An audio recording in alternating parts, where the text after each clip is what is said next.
Hello, I'm Sachi Yanari-Rizzo, Curator, Prints and Drawings at the Fort Wayne Museum of Art. Every other month, I present a gallery talk in the Print and Drawing Studies Center. For this season's Print Room Talks, I've been focusing on works by artists from creative families and how their lives have intersected. Today, we will be looking at works from the permanent collection by brothers Charles and Jackson Pollock, focusing largely on their early years when they had the most contact with each other. Most people have heard the name of abstract expressionist painter Jackson Pollock. An image comes to mind of the artist crouched over, moving around a large unstretched canvas on the floor as he drips and pours paint. With these mural-sized paintings, he redefined the approach to working on a canvas and to formal elements like line, color, and pictorial space. A less familiar name is Jackson's older brother, Charles, who was also a talented artist. The two brothers were the subject of an exhibition recently in March of 2021 in Palm Beach, Florida. Charles was the oldest of five brothers, and at the age of 15 became increasingly interested in art. In 1922, Charles quit high school and moved to LA and worked at the Los Angeles Times. He was doing layout in the afternoon through midnight, then began attending classes at the Otis Art Institute in the mornings. This time period exposed him to more art. He discovered an article about Thomas Hart Benton in a magazine. He visited an exhibition in Exposition Park, which included the works by the artist, as well as Jose Clemente Orozco and Diego Rivera. Charles sent home copies of The Dial, which is probably Jackson's first exposure to modern art.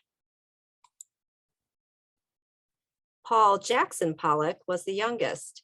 While attending Manual Arts High School in Los Angeles, Jackson was encouraged to pursue his own interest in art.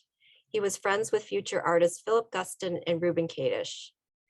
These are two drawings by Charles Pollock, one a self-portrait on the left and the other of Jackson. It is apparent that Charles had a natural facility for drawing. His departure for art school inspired both Jackson and their other brother Sanford to become artists. Ironically, although Jackson aspired to be an artist, he hadn't sketched in his youth. When he began drawing in high school, he confided with Charles that he was doubtful of his ability. Charles moved to New York in 1926, where he studied with Thomas Hart Benton at the Art Students League, who had just joined the faculty. During the 1930s and into the 1940s, Benton became closely associated with regionalism. He, John Stuart Curry, and Grant Wood painted optimistic views of agrarian life in the heartland and tended to regard modern art as un-American. In 1934, Benton became the first artist to make the cover of Time magazine, demonstrating the public recognition he was receiving at the time. The painting on the right is an example of Benton's work from the 1920s. Even in this early work, he compressed the space, distorted figures, and created dynamic movement in forms and in the composition. This continued into later work. In 1930, the New School for Social Research commissioned Benton to paint this room-sized mural. Although the title of the work is America Today, Benton made little reference to the conditions of the time. He spent 5 summers making sketches depicting life in different regions of the country, both urban and rural. However, this painting makes no reference to the reality of the millions out of work during the Depression. His mindset was one of confidence in the indomitable American spirit. Benton had a lasting influence on Charles. He took classes periodically at the Art Students League for a few months at a time between 1926 and 1932. Man at the Well on the left is an early work that the Charles Pollock archive shared with me. In this comparison, we can see the influence of Benton on Charles. We see Benton's work on the right. Both works were created in the 1930s and in lithography. They depict rural scenes. The figures are naturalistically drawn and yet seem to be extracted from a bigger surrounding, out of a larger context in order to focus our attention. In this lithograph, we can sense some of Benton's Baroque rhythm in the sky and the exaggeration in the body and pose, but this is more evident in the painting of the same subject. With Jackson struggling in high school, Charles and brother Frank persuaded Jackson to return with them to New York to study at the Art Students League with Benton. Jackson arrived in time to see and assist Benton finish his mural, America Today. Jackson took life drawing, painting, and composition with Benton. This is an interesting comparison of lithographs by both Jackson, in our collection on the left, and Benton on the right. They were created the same year. Jackson's subject matter fits in with his teachers. He depicts the rural Midwest. On the right, Benton's plow horse is centrally placed and looks strong and healthy. The skies are clear. In contrast, Jackson's image is much darker and less idealized than his teachers. The horse is emaciated and the land seems desolate and unfertile. In 1934, the two brothers bought a Model T Ford and drove 8,000 miles cross country from New York to Los Angeles, camping and sketching along the way. On their return trip back east, they visited their aunt's farm in Iowa and were witness to the poverty and economic crisis during the Depression. Charles recalled, "This was the year of the great Okie migration and the drought. We saw it all." Some writers suspect seeing the devastating effects of the severe drought and dust storms on the land was an influence on Jackson's perspective in plowing. Interestingly, the painting entitled Going West by Jackson was donated to the Smithsonian by Benton, so it must have been in possession of Jackson's teacher. We return again to a lone figure, this time with mules pulling two wagons. The mountainy landscape swirls with movement reminiscent of the rolling hills in Benton's paintings. Going West has a haunting quality that shares a connection with Albert Pinkham Ryder, whose work Jackson would have seen in New York. We see one of Ryder's most famous paintings on the right. Jackson had once said in an interview that, quote, "The only American master who interests me is Ryder." In 1935, Benton left New York to lead the painting department at the Kansas City Art Institute. That same year, Jackson joined the mural division of the newly formed Federal Art Project, a New Deal program meant to combat widespread unemployment. This job provided him with a source of income for nearly 8 years and enabled him to devote himself to his artistic development. In return, he produced about one painting per month for public entities like schools, post offices, and other government buildings. Jackson maintained a relationship with Benton. For years, he would spend a few weeks with the Bentons at their summer home on Martha's Vineyard. Years later, Jackson commented on his gratitude towards his former teacher. Quote, "Tom Benton did a lot for me. He gave me the only formal instruction I ever had. He introduced me to Renaissance art. He drove his kind of realism at me so hard, I bounced right into non-objective painting." Charles decided to take a job in Washington, D.C. with the Resettlement Administration. He and Ben Shahn supervised mural and craft projects in the Midwest and Southern states. In 1937, Charles moved to Detroit and drew political cartoons for a weekly newspaper for the United Auto Workers. This would be a fork in the road where the two brothers parted in their lives and art. By moving out of New York, Charles distanced himself from the emerging avant-garde. In 1938, Charles became supervisor for mural painting in the Graphic Arts Division in Detroit for the Federal Arts Project. He painted the mural Water as Hydroelectric Power, 1941, for the water conditioning plant in Lansing, Michigan. He painted another mural located in East Lansing at Michigan State University, then known as Michigan State College of Agriculture and Sciences. Charles began teaching there design, printmaking, typography, and calligraphy in 1942, and continued teaching until 1968.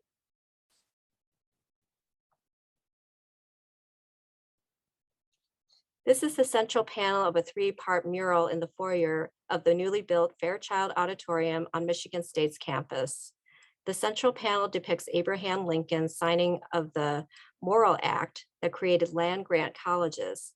Michigan State College was the first. Murals were often done in fresco. The Mexican muralists worked in fresco, which was a technique that involves mixing pigments with wet plaster. However, fresco required training. It was costly and required assistance. Instead, WPA artists like Charles worked on canvas with water-soluble paints such as tempera or casein, which have a matte finish similar to fresco. This allowed for artists to paint off-site. In the coming years, both Charles and Jackson would move away from regionalism towards abstraction. This was the opposite direction for Benton, as we see in these two examples. It isn't as widely known that Benton traveled to Europe and dabbled with synchronism in the 19-teens first. Benton had been living in Paris and became acquainted with Stanton MacDonald Wright. For 6 years, he became part of the synchronist group who explored the expressive use of color by the Fauves, abstraction, and made associations between music and color. Benton was among the early abstract painters in the US, as we see on the left with Landscape Bay number 14, which is in our collection. In 1929, Charles moved into Benton's former apartment in New York. He found a suitcase that was left behind.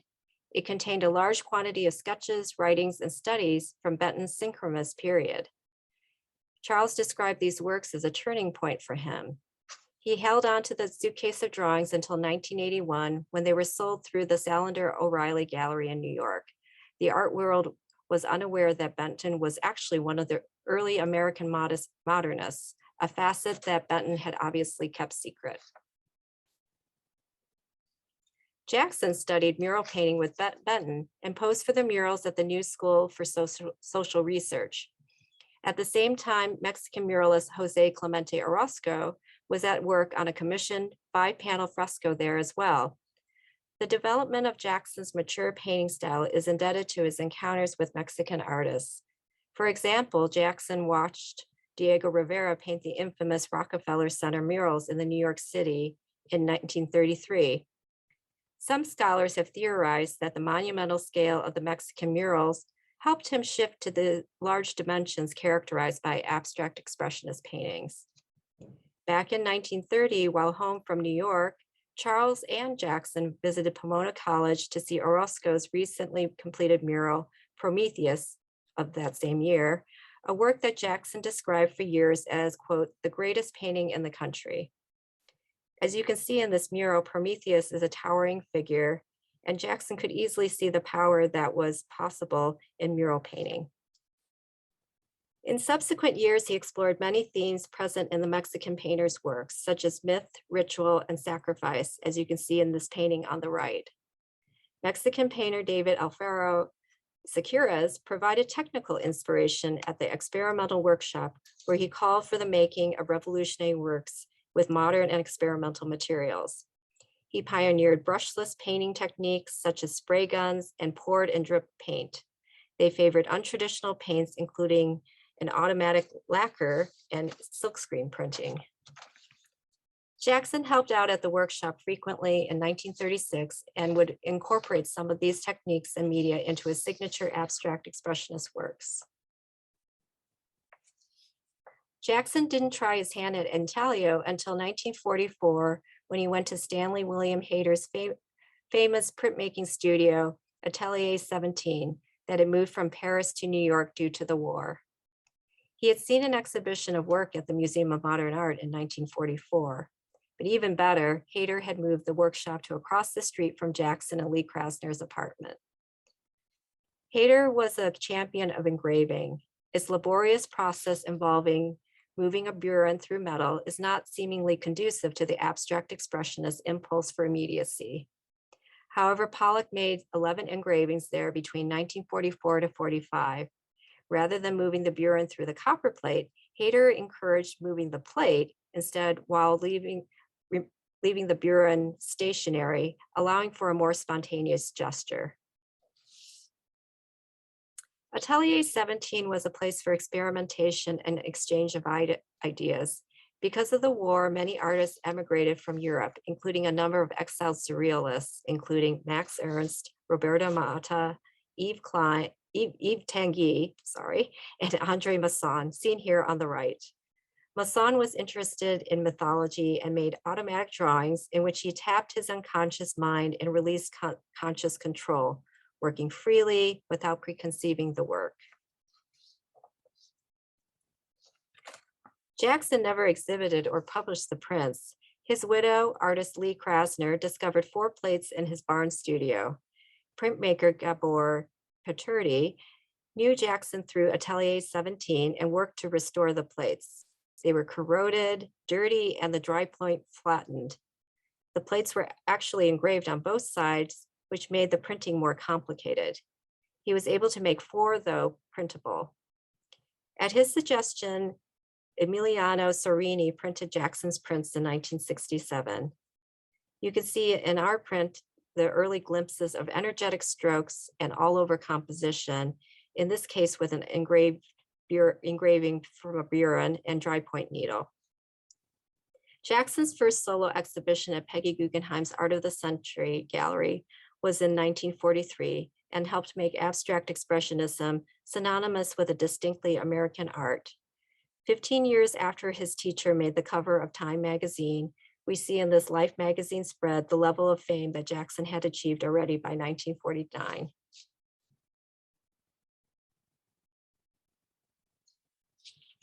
After completing his mural commission in 1945 at Michigan State College, Charles became dissatisfied with social realism and regionalism. Benton continued to be an influence, albeit now his early work, in which color was used for expressive purposes. In 1956, Charles was able to travel to Mexico while on sabbatical, fulfilling a dream as he had been fascinated by the Mexican muralists. The resulting works had a calligraphic, mark-making quality in the spirit of abstract expressionist artists Mark Tobey and Adolf Gottlieb. Perhaps this quality can also be attributed to his years teaching calligraphy at Michigan State. As Charles's abstract paintings were beginning to come together with his Chapulas series, Jackson died in 1956. Despite his fame and artistic success, Jackson was plagued by psychological instability and alcoholism. He died in a car crash near his home. Around this time, Charles met art critic Clement Greenberg, who helped him connect with New York artists and dealers, bridging him living in the Midwest. Greenberg was also a champion of color field artists whose works focus on the primacy of color. This type of abstract painting with large areas of single color would hold Charles's interest for the rest of his life. After a sabbatical year in Rome from 1962 to 63, and the heartbreaking loss of yet another brother, Sanford, in December of 1963, Charles did not resume painting until the following year.